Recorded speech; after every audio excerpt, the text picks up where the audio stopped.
नमस्कार, मैं हूं दिबांशी मोइत्रा। बॉलीवुड में ऐतिहासिक फिल्मों का चलन शुरू हो गया और अब इस देश के महान शासक जो 12वीं सदी में उत्तर भारत के अजमेर और दिल्ली में राज्य करते थे, पृथ्वीराज चौहान, एक ऐसा शासक जिसने मोहम्मद गोरी को 17 बार युद्ध में हराया, एक ऐसा शासक जिसका प्रेम भी अमर हुआ,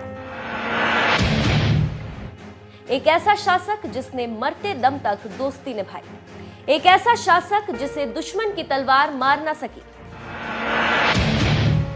पृथ्वीराज चौहान की कहानी में एक सुपरहिट फिल्म के तमाम मसाले हैं, इसीलिए इस पर फिल्म बनाई जा रही है। और आपको यह भी बता दें कि हिंदू राजा पृथ्वीराज चौहान का यह किरदार अक्षय कुमार निभाएंगे। इस वीडियो में हमारी कोशिश होगी कि हम आपको पृथ्वीराज चौहान की पूरी कहानी जरूर बता दें। तो चलिए आपको ले चलते हैं इतिहास में।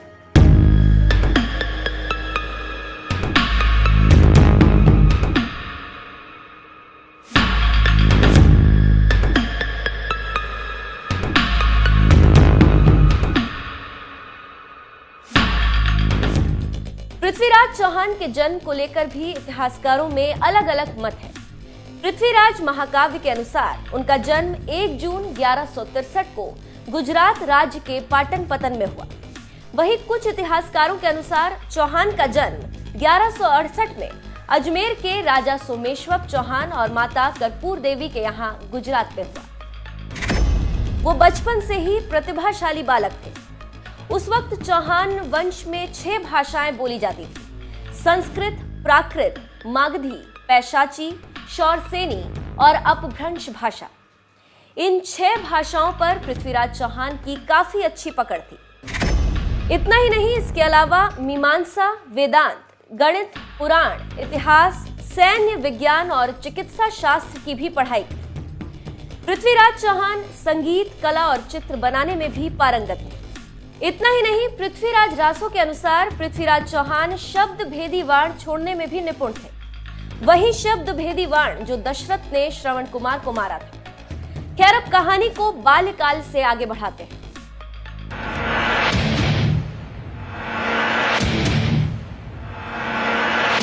जब 13 साल के पृथ्वीराज चौहान हुए तो उनके पिता की मृत्यु हो गई और उन्हें अजमेर के राजगढ़ के राज सिंहासन पर बिठा दिया गया। पृथ्वीराज चौहान की बहादुरी के किस्से में यह भी किस्सा है कि एक बार बिना किसी हथियार की मदद के उन्होंने शेर को मार गिराया था। उनकी इन्हीं बहादुरी के किस्सों को सुनकर पृथ्वीराज के दादा अंगव, जो दिल्ली के शासक थे, उन्होंने उन्हें दिल्ली के सिंहासन का उत्तराधिकारी घोषित कर दिया। पृथ्वीराज चौहान ने दिल्ली के राज सिंहासन की गद्दी पर विराजने के बाद ही किला राय पिथौरा का निर्माण किया था। 13 साल की उम्र में उन्होंने गुजरात के पराक्रमी शासक भीमदेव को हरा दिया था। पृथ्वीराज चौहान की पहचान उनके विशाल सेना के लिए भी होती थी। इतिहासकारों की माने तो पृथ्वीराज की सेना में 300 हाथी और 3 लाख सैनिक थे, जिनमें बड़ी संख्या में घुड़सवार भी थे। आगे आपको पृथ्वीराज चौहान के जीवन के जंग बताएंगे, उससे पहले आपको उनकी प्रेम कहानी बता देते हैं।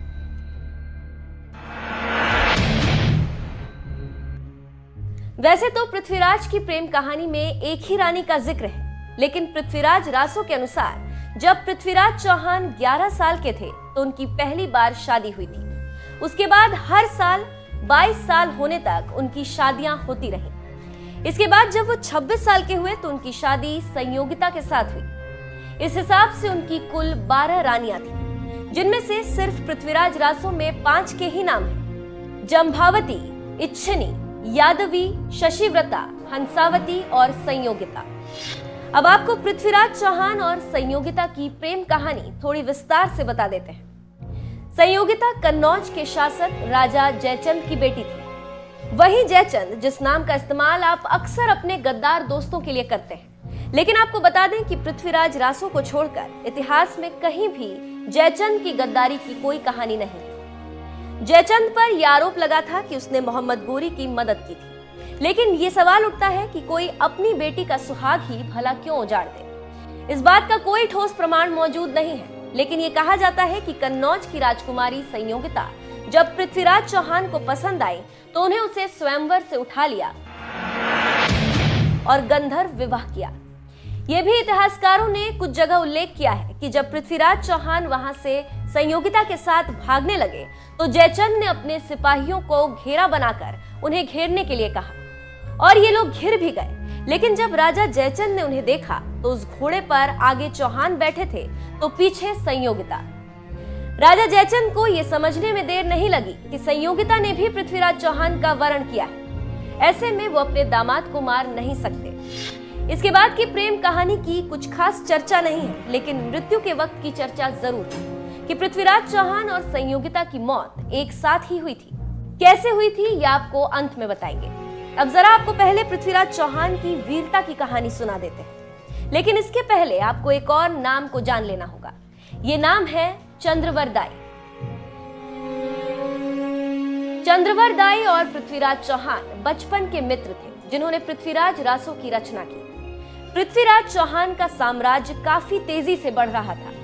तभी एक मुस्लिम शासक मोहम्मद गोरी की नजर भी दिल्ली पर पड़ी और उसने कई बार आक्रमण किए।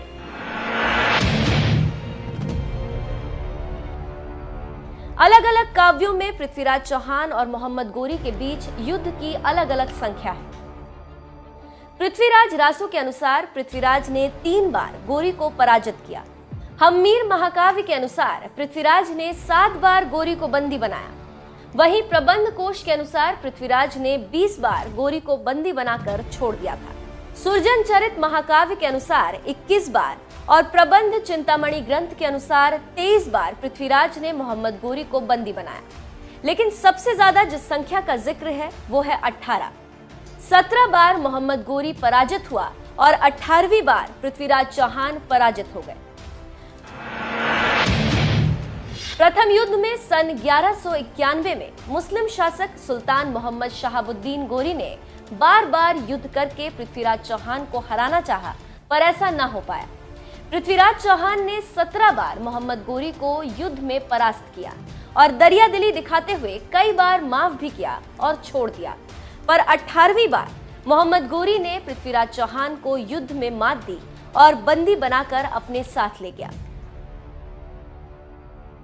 पृथ्वीराज चौहान और चंद्रवरदाई दोनों ही बंदी बना लिए गए और सजा के तौर पर पृथ्वीराज की आंखें गर्म सलाखों से फोड़ दी गई। लेकिन यहां भी पृथ्वीराज चौहान ने हिम्मत नहीं हारी और मोहम्मद गोरी को मात देने की तैयारी करने लगे। मोहम्मद गोरी ने चंद्रवरदाई के द्वारा पृथ्वीराज चौहान की आखिरी इच्छा पूछने को कहा, क्योंकि चंद्रवरदाई पृथ्वीराज चौहान के करीब थे। पृथ्वीराज चौहान में शब्द बेदी बाण छोड़ने के गुण भरे पड़े थे। ये जानकारी मोहम्मद गोरी तक पहुंचाई गई, जिसके बाद उन्होंने कला प्रदर्शन के लिए मंजूरी भी दे दी। जहां पर पृथ्वीराज चौहान अपनी कला का प्रदर्शन करने वाले थे, वहीं पर मोहम्मद गोरी भी मौजूद थे। गोरी को मारने की योजना चंद्रवरदाई के साथ मिलकर पृथ्वीराज चौहान ने पहले ही बना ली थी। जैसे ही महफिल शुरू होने वाली थी, चंद्रवरदाई ने काव्यात्मक भाषा में एक पंक्ति कही, 4 बांस 24 गज अंगुल अष्ट प्रमाण ता ऊपर सुल्तान है मत चूके चौहान। ये दोहा चंद्रवरदाई ने पृथ्वीराज चौहान को संकेत देने के लिए कहा था।